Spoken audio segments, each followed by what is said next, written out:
Muchas veces me pasa, y a ti también, que tú sientes frustración con algunas personas y dices, yo ya no puedo más con esta persona, ya no sé cómo hablarle, cómo hacerle, y como que no avanzas, ¿vale? De ese tipo de frustración, pues lo sentimos todo el mundo y quiero hablar hoy de esto, cómo superar la frustración en las relaciones humanas, ¿vale? Para eso vamos a echar mano del manual del fabricante, que es la Biblia. Es muy importante que tú sepas manejar la Biblia, que la cojas y cuando yo lea algo, pues tú también lo estés leyendo en tu propia Biblia, porque de esa forma vas cogiendo confianza con la palabra de Dios para que Dios pueda hablarte personalmente. Voy a empezar por el último libro de la Biblia, que se llama Apocalipsis, y leer el versículo 6 del primer capítulo. Así que busca Apocalipsis 1, capítulo 1, verso 6, y allí vamos a descubrir un tipo de personas que no conoce la frustración. ¿Qué te parece esto? ¿Vale? Esto es el tema de hoy. Voy a leer a partir del versículo final del versículo 5 que dice: Jesucristo, que nos ama y nos ha lavado de nuestros pecados con su sangre, nos hizo reyes y sacerdotes para Dios. ¡Wow! Cualquier cosa. Jesús te ama. Jesús ha lavado todos tus pecados con su sangre. Él ha pagado el precio por tus meteduras de pata y las mías. De hecho, que si tú ahora pones tu fe en Jesús, para Dios eres limpio, totalmente perdonado, limpio, como si nunca hubiese sido manchado. ¿Vale? Eso es el mérito de conocer a Jesús. Y Jesús te hace, como leemos aquí en este pasaje, reyes y sacerdotes, reinas y sacerdotisas. ¿Vale? Esas son las dos identidades de las que quiero compartir con vosotros hoy. Ser rey, más o menos sabemos cómo es, o ser reina. Es un papel que tenemos en España cerca, Felipe VI, Leticia, sabemos más o menos lo que hacen, ¿vale? También sabemos que Felipe, antes de ser rey, fue durante mucho tiempo príncipe, ¿vale? Y simplemente se dedicó activamente a prepararse porque él sabía que tarde o temprano yo voy a ser rey. Y a ti y a mí, que creemos en Cristo, nos pasa exactamente lo mismo. Ahora somos príncipes, ahora somos princesas. Y cuando Cristo vuelva por segunda vez a la tierra, reinaremos con Él en la tierra por 1000 años en un milenio de paz y prosperidad. Pero ese tiempo todavía no ha venido. Ahora somos príncipes ungidos y nos pasa como el rey David fue ungido cuando fue un muchachito, pero después tuvieron que pasar muchas penurias antes de que por fin pudiera ser coronado rey. 20 capítulos nos relata la Biblia del príncipe David y luego otros 20 capítulos del rey David. Así que tan importante es la preparación del carácter como luego el reinado. Ahora mismo Dios está trabajando en tu carácter, en mi carácter, nos está preparando como príncipes para un día poder ser buenos reyes. Y tú y yo reinaremos en esta tierra. ¿Vale? La segunda faceta que leemos aquí, ya no tenemos que esperar tanto, somos sacerdotes para Dios. Y este papel sí que es un poquito más misterioso. ¿Tú sabes lo que hace un sacerdote y cuál es la función, el privilegio de un sacerdote? Pues eso es lo que yo quiero estudiar con vosotros. Porque un rey se puede frustrar, pero un sacerdote no se va a frustrar nunca. Porque es diferente. Tú como rey te pueden rechazar, te pueden hacer bullying, te pueden hacer muchas cosas, pero el sacerdote es sacerdote para Dios. trabaja para Dios, sirve a Dios y Dios no rechaza el ministerio del sacerdote nunca, ¿vale? Así que este es una identidad totalmente satisfactoria, 100% satisfactoria. Y cada vez que tú y yo nos vemos frustrados en nuestro trato con la gente, con nuestros padres, nuestros hijos, nuestra pareja, en el trabajo, no sabemos cómo avanzar, pues podemos dejar nuestro papel de frustración y meternos en esa identidad preciosa que Dios nos ha dado de ser sacerdotes. Y ahora vamos a aprender por qué cuando tú asumes este papel de sacerdote vas a ser siempre y totalmente feliz. Porque en este papel no cabe la frustración, ni el desengaño, ni el rechazo. Porque Dios recibe nuestro servicio, ¿vale? La Biblia dice que nuestro trabajo en el Señor nunca es en vano. Lo que tú haces por la gente a veces es en vano, o por lo menos lo parece. No te lo agradecen, pero lo que tú haces para Dios nunca es en vano. Así que vamos a descubrir 3 facetas del ministerio de un sacerdote. ¿De acuerdo? Si quieres tomar apuntes, mejor todavía. Biblia abierta, boli en mano, papel preparadito y apuntamos 3 trabajos que tiene un sacerdote. Punto número 1. El sacerdote vive para ministrar a Dios. Su enfoque no es servir a la gente. Su enfoque es servir a Dios según las reglas que Dios ha marcado. Y esto es totalmente satisfactorio, ¿vale? El sacerdote tiene que ofrecer ofrendas y sacrificios a Dios. Y Dios los recibe cuando lo hacemos bien. Vivimos en un país que hace muchas ofrendas y muchos sacrificios para Dios. Por ejemplo, en la Semana Santa, ahí vemos ofrendas tremendas, vemos unos sacrificios tremendos. Sin embargo, todos estos sacrificios y ofrendas, Dios no lo recibe, Dios lo rechaza. Dice, no, gracias, no quiero yo nada de eso. Yo no quiero nada que ver con lo que se parece a la idolatría. Todo lo que involucra un ídolo, un muñeco, una imagen, Dios lo rechaza. Si quieres ser un sacerdote feliz, primero tienes que aprender a cumplir las reglas del sacerdocio, que Dios lo establece en su palabra. Los que quieren adorarlo, dice Dios, lo tienen que hacer en espíritu y en verdad, ¿vale? En espíritu significa sin ningún tipo de escultura, porque la palabra de Dios dice que estas supuestas ayudas visuales traen maldición.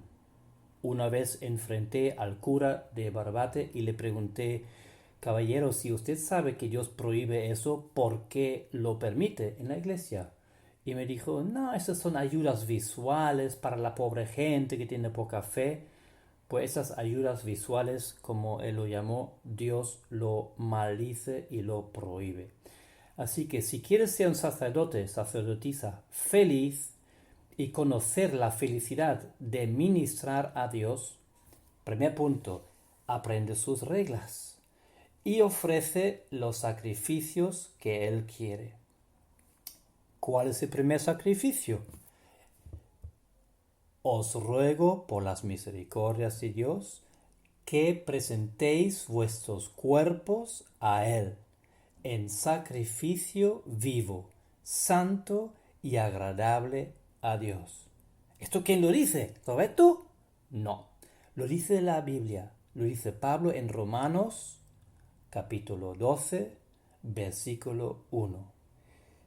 En el Antiguo Testamento los sacerdotes sacrificaban todos los días animales. En el Nuevo Testamento, nosotros como sacerdotes ya no sacrificamos animales, sino nos ofrecemos nosotros mismos y nos ponemos en el altar de bronce y somos el sacrificio, nos postramos delante de Dios y le decimos: Padre, haz conmigo lo que quieras. Aquí estoy, un sacrificio vivo, no muerto, como en el Antiguo Testamento, sino estoy plenamente consciente de mis facultades, pero las rindo a ti, ¿vale? Sacrificios de alabanza. Dice en Hebreos 13, antes de Apocalipsis, vemos las epístolas de Juan, Pedro y Santiago, y después la carta a los Hebreos. Capítulo 13, el último capítulo del libro de Hebreos, que precisamente allí es donde vemos la enseñanza del sacerdocio, ¿vale? Si quieres aprender sobre el sacerdocio más de lo que yo diga en esa pequeña predicación, pues Hebreos 5, capítulo 5, capítulo 6, capítulo 7, 3 capítulos usa el autor para explicarnos en qué consiste el sacerdocio de Jesucristo, que es nuestro sumo sacerdote, ¿vale? Y nosotros somos sus sacerdotes. Bien, y termina el capítulo 13 de Hebreos en el versículo 15 y dice: ofrezcamos siempre a Dios, por medio de Cristo, sacrificio de alabanza, es decir, fruto de labios que confiesan su nombre.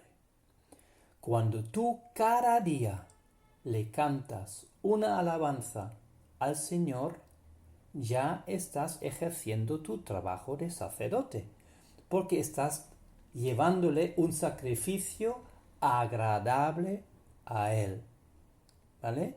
Esto es uno de los sacrificios agradables. ¿Por qué la alabanza a veces es un sacrificio? Bueno, porque hay veces que tú y yo no tenemos ninguna ganas de cantarle al Señor. Ningún ánimo. Estamos desanimados, estamos frustrados, estamos desengañados, estamos, yo qué sé, porque el ser humano va así para arriba o abajo, ¿verdad? ¿Cuándo la alabanza es un sacrificio?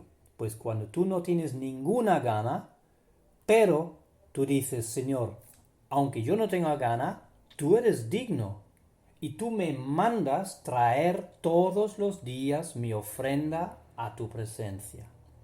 Así que aquí va mi alabanza para ti, con ganas y sin ganas.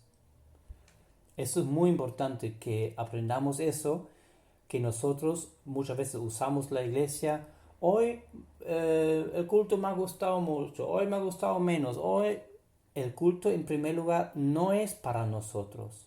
Nosotros vamos al culto para ministrar a Dios. El sacerdote se enfoca en ministrar y dar sus ofrendas, su sacrificio a Dios. Y la meta no es recibir, sino dar. Y por eso más bienaventurado es darle a Él su alabanza que recibir, ¿vale? Y muchas personas que confunden eso, dicen: no, yo ya no, este culto a mí no me sirve y ya no voy. Pues el propósito de ir en primer lugar es para Él. Nosotros vamos al culto para agradarle a Él y llevarle a Él la ofrenda que Él se la merece. Igualmente en la casa. Al culto ahora mismo solamente vamos una vez a la semana, pero todos los días en tu casa te invito a apartar un tiempo y rendirle culto a Dios en tu cuarto, con la puerta cerrada, como yo tengo ahora aquí mi puerta cerrada, para grabar esto para ustedes, y hago esto para el Señor en primer lugar, ¿vale? También lo hago para ustedes, pero fíjate, ¿y si ustedes no me agradecen esa grabación y nadie escucha eso? ¿Qué pasa? Pues aún ahí seguiré haciéndolo, porque esta grabación en primer lugar, como sacerdote que soy, lo hago para Dios. Y Dios me lo va a agradecer. y de Él viene mi recompensa y mi felicidad y mi satisfacción. Y todo lo que hago yo para Él me sirve para algo, ¿vale? Así que ministrando a Dios en sacrificios de alabanza. En el libro de Hechos vemos qué pasó a Pablo, qué hizo Pablo antes de ser apóstol. Pues antes de ser misionero, estaba él en la iglesia de Antioquía, congregado con sus amigos. ¿Y qué hacían? Versículo 2, Hechos 13, ministrando estos ¿a quién? Al Señor y ayunando. ¿Cuál era el objetivo del ministerio de Pablo antes de ser misionero? Yo ministro a Dios, yo agrado a Dios, yo vivo para Él, canto para Él, ayuno para Él, trabajo para Él, y Él me lo agradece, ¿vale? Bien, hemos visto la primera parte del sacerdocio al que Dios nos promueve, ¿vale? Somos príncipes y somos sacerdotes. El sacerdote vive para ministrar a Dios. Eso es tu privilegio, que Dios te ofrece hoy, esa identidad en Cristo Jesús. Tú eres sacerdote, sacerdotisa, y puedes entrar en la presencia de Dios con tus ofrendas, con tus oraciones, con tus ayunos, con tus alabanzas, y hacerlo todo para Él. Segundo punto, progresamos. ¿Qué más hace el sacerdote? El sacerdote representa a su país ante Dios. Ahora empieza a involucrarse la gente, ¿vale? Él intercede, tú y yo como sacerdotes que somos, intercedemos a favor del mundo que nos rodea. ¿De acuerdo? Esto lo vemos en Hebreos 5, ahí vemos como Jesucristo, nuestro gran sumo sacerdote, nuestro ejemplo, hizo precisamente esto. En los días de su vida terrenal, Cristo ofreció ruegos y súplicas. La palabra ofreció significa como sacerdote hizo una ofrenda. ¿Cuál fue su ofrenda? Ruegos y súplicas, ¿vale? Ruegos y súplicas es más que una petición. Yo te pido algo, vale, y te lo pido. Pero cuando te lo ruego, incluso cuando te lo suplico, ¿vale? Es una insistencia mayor. Y además Cristo lo hizo con gran clamor, clamando, gritando y lágrimas, ¿vale? Bien, esto es parte del ministerio de sacerdote, interceder a favor de los demás con oración.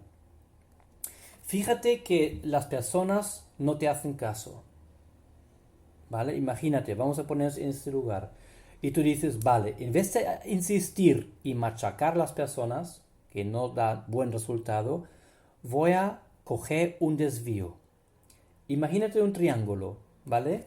La línea horizontal abajo eres tú y la persona que quieres alcanzar con una línea recta y no llegas, no te hace caso.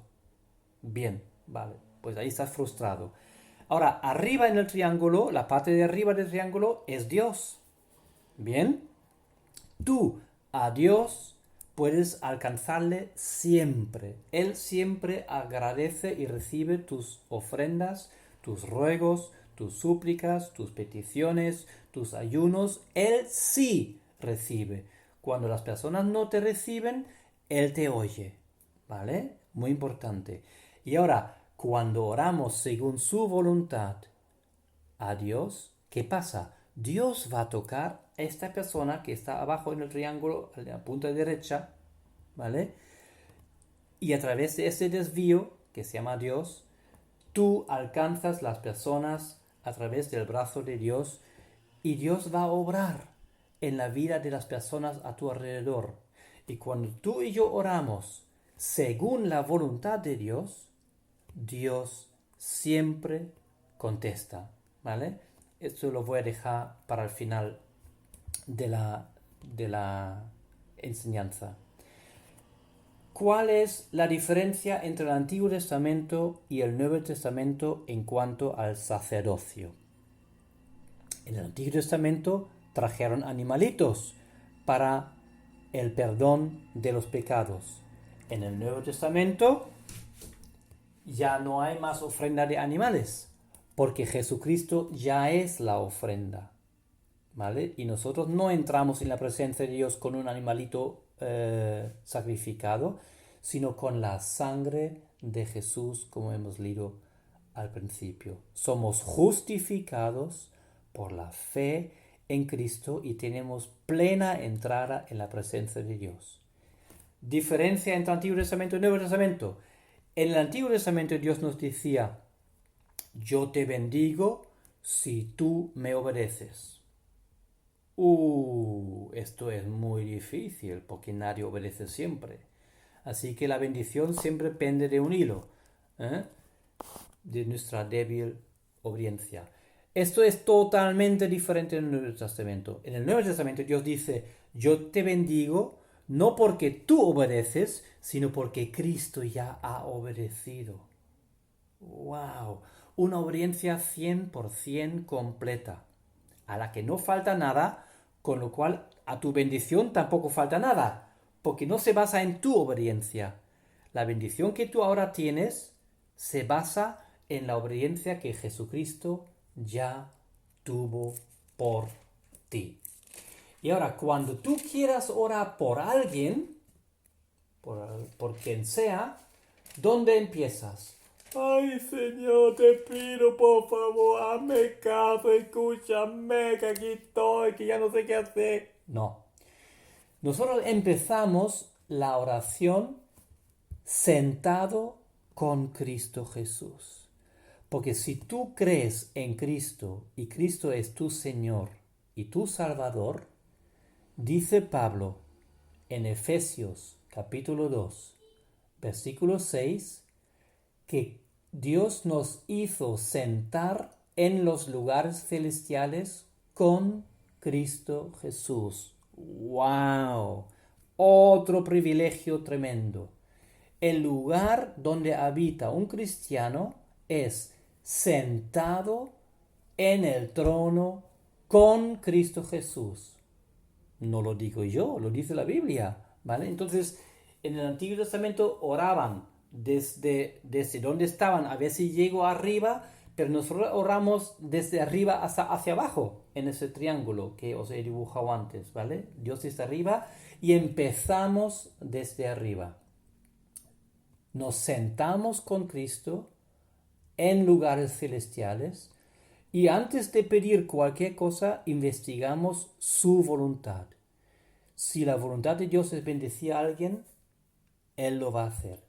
Si la voluntad de Dios es sanar a alguien, Él lo va a hacer, ¿vale? Si la voluntad de Dios es corregir a alguien, Él lo va a hacer.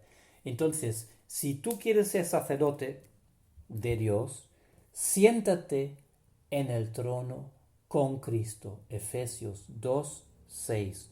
Primero, y en este lugar de autoridad, por encima de todos los dominios, las potestades y las fuerzas del diablo, incluso, Cristo te ha sentado por encima de esto, en el tercer cielo, ¿vale? Ahí estamos tú y yo sentados.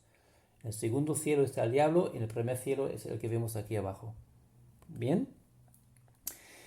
Representamos a nuestra gente ante Dios. Eso es la segunda función. Y la tercera función es representamos a Dios ante nuestra gente, ¿vale?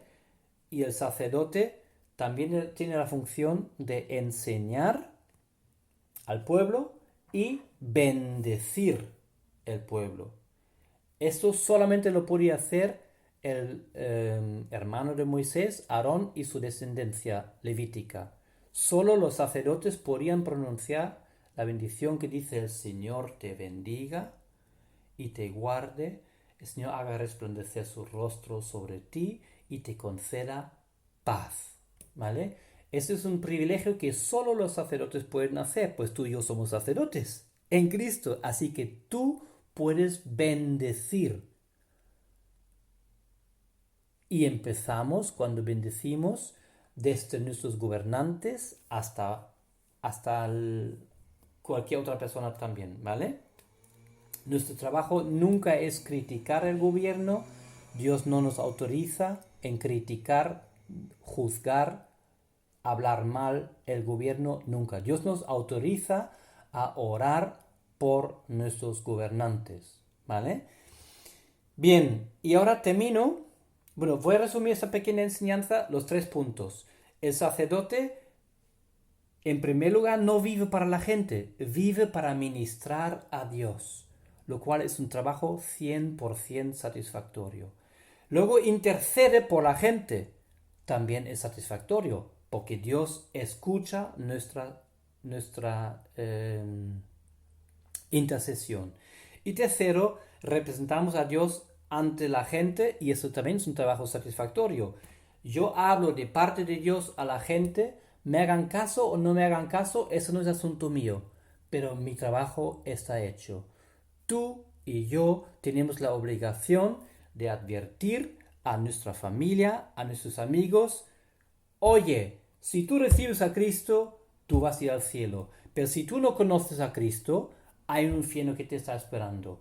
Esto es el trabajo de un sacerdote que dice, yo estoy entre ti y un Dios santo, que pronto va a juzgar al mundo. Y en Cristo ya está juzgado. Así que recibe el perdón antes de que sea demasiado tarde. ¿Vale? Y voy a terminar con 2 pasajes que me han tocado esta semana. Una se encuentra en la primera carta de Juan, no en el Evangelio de Juan, sino en la primera epístola, al final. Hoy toda la enseñanza es al final del Nuevo Testamento. Es curioso, ¿no? Estoy yo ahí cerca del libro de Apocalipsis, la primera epístola de Juan. Búscalo por favor en tu Biblia porque es un pasaje poderoso para ti y tú tienes que saber dónde está esto escrito para que mañana, cuando ya no tengas esa grabación, pues lo encuentras. Bien, primera de Juan 5:13 dice, el amado, Juan el amado, estas cosas os he escrito a vosotros que creéis en el nombre del Hijo de Dios, para que sepáis que tenéis vida eterna y para que creáis en el nombre del Hijo de Dios. Esta es la confianza que tenemos en Él, que si pedimos alguna cosa conforme a su voluntad, Él nos oye. ¿Vale? Entonces, en este pasaje vemos 3 veces el verbo saber. Sabemos, con certeza. Tú tienes que saber 100% que Jesús ha entrado en tu corazón y si te mueres hoy, vas al cielo no porque eres buena persona, no porque eres religioso, no porque vas a la iglesia, sino porque Cristo ha muerto por tus pecados hace 2000 años y tu fe no depende de lo que tú haces hoy, o mañana, o lo que hiciste ayer. Tu fe depende de lo que Cristo ya hizo hace 2000 años. Pon tu fe en Jesús y tendrás la seguridad, no solamente la esperanza, de la salvación. Eso es el verso 3. Léetelo tranquilito. Verso 14. Sabemos que si pedimos según su voluntad, Él nos oye. Por eso vale la pena, antes de orar, primero investigar, Señor, ¿cuál es tu voluntad? Muéstrame tu voluntad. Me entrego a tu voluntad. No se haga mi voluntad, sino la tuya, ¿vale? Para poder orar según su voluntad. Y el versículo 15 dice, si sabemos que Él nos oye en cualquier cosa que pidamos, sabemos que tenemos las peticiones que le hayamos hecho. ¡Wow! Dios quiere darnos esta nueva certeza. A mí me está retando Dios con estos versículos. Tú y yo necesitamos saber que vamos al cielo si morimos hoy. Necesitamos saber que Dios nos oye. No vale decir, bueno, he estado orando, pero no sé si Dios me ha escuchado, al menos no me ha escuchado, porque... No, no, tú necesitas saber que Dios te oye. Y Dios te oye cada vez que tú oras según su voluntad. Y la última parte es la más fuerte. Tú y yo necesitamos saber cuando terminamos de orar, esta oración que yo acabo de hacer, yo sé que Dios la va a contestar. ¿Por qué? Porque la he hecho según su palabra, según su voluntad revelada, no según mi capricho. Si yo le digo hoy al Señor, Señor, mi coche es muy viejo, yo quiero un coche nuevo, dame un coche nuevo, Señor. Yo salgo de esa oración y no sé si Dios me va a contestar o no. A menos de que tenga la seguridad de que Dios me diga, oye, yo quiero un nuevo coche para ti, pero si no, estoy pidiendo quizás un capricho, ¿vale? Entonces, antes de orar, ¿por qué pedimos las cosas? ¿Por nuestros caprichos o porque Dios quiere que las tengamos? ¿Mm? Así que Dios quiere que tengamos seguridad en nuestro trabajo como sacerdote. Sabemos que le agradamos cuando le ministramos. Sabemos que cuando intercedemos por la gente, Dios nos oye, ¿vale? Y sabemos que Él se agrada cuando le representamos. Y sabemos que las oraciones que son según su voluntad vienen de camino las respuestas. Algunas respuestas son inmediatas, otras respuestas tardan algunos días, algunas semanas, algunos meses, algunos años incluso. Y os pongo un ejemplo. Señor, ven Señor Jesús, Maranata, ven pronto. Pues los primeros cristianos oraron, Señor, ven pronto, y se murieron sin que Jesús venga. Quiere decir que esta es una oración según la voluntad de Dios y tú sabes que Jesús va a volver, pero a lo mejor hay que esperar generaciones y aún así puedes orar con certeza. Eso es aprender a orar con certeza. Y termino la enseñanza de hoy con un ejemplo chulísimo. Quizás no sé si pega o no, pero yo lo voy a meter aquí porque me ha impresionado mucho. Hay una historia en el libro de Hechos donde el rey Herodes, no me da tiempo de leerla ahora, léela tú si quieres, Hechos, libro de los Hechos, capítulo 12. El rey Herodes mete a Pedro en la cárcel para matarlo. La noche antes de matarlo, un ángel del Señor va y saca Pedro de la cárcel, aunque esté encadenado a soldados y vigilado por la guardia romana. ¿Vale? La Biblia dice, Pedro estaba custodiado en la cárcel, pero la iglesia hacía sin cesar oración a Dios por él. Esto es el ministerio de sacerdote, interceder por Pedro. ¿Vale? El segundo punto que os he enseñado. ¿Cuál fue el resultado de esta intercesión? Pues Dios manda un ángel y saca a Pedro de la cárcel. Pero no solamente allí termina la historia, sino este mismo ángel, después de sacar a Pedro, va y visita al rey Herodes y dice, al final del capítulo 12, en el verso 23, al momento un ángel del Señor lo hirió al rey Herodes, por cuanto no dio la gloria a Dios, y expiró comido de gusanos. ¡Wow! La iglesia ora, un ángel se moviliza, saca a Pedro de la cárcel, mata al rey. Ahora os pregunto, ¿quién gobierna? ¿El rey Herodes o la iglesia que ora? ¿Vale? Yo no voy a contestar esta pregunta, esa tarea es para ti, esa tarea para ti. ¿Quién tiene autoridad en este mundo? Pues los que sabemos, los que saben orar, ¿vale? Los que aprendemos a orar. Padre, te doy muchas gracias por darnos esta identidad de ser reyes, príncipes y sacerdotes. Es un privilegio y es una gran felicidad ser sacerdote tuyo, vivir, trabajar, ministrar para ti. Queremos conocer esta felicidad y alcanzar tu corazón en este ministerio. Enséñanos a todos los que escuchamos esta predicación a conocer la felicidad de ser tus sacerdotes y ver cómo tu brazo mueve el mundo. En el nombre de Jesús. Amén.